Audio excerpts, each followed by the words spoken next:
أعوذ بالله من الشيطان الرجيم بسم الله الرحمن الرحيم halkan waxaan ku duubayaa gabaygii libaaxa oo la rabo cidi gabay taqaana inay ka jawaabto haye waxa ujeedadiisa iyo wuxuu yahay iyo gabaygu wuxuu yahay gabaygana waxa la yiraahdaa gabaygii libaaxa la yiraahdaa haye waxa yiri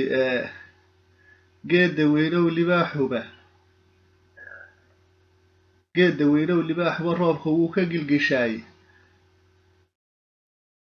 ku noqdo mar kale bismillaahir rahmaanir rahiim geeda weynow libaaxuba roobka wuu ka gilgishaay gal xareed isagoo joogu gama diidaay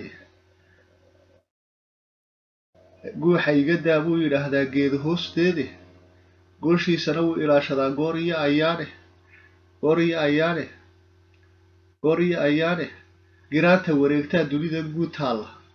giraanta wareegta yaa dunida guud taala ee gabay masaladii haddaad taqaano bal murtidaa sheega gabay masaladii haddaad taqaanaan bal murtidaa sheega ka soo jawaaba gabayga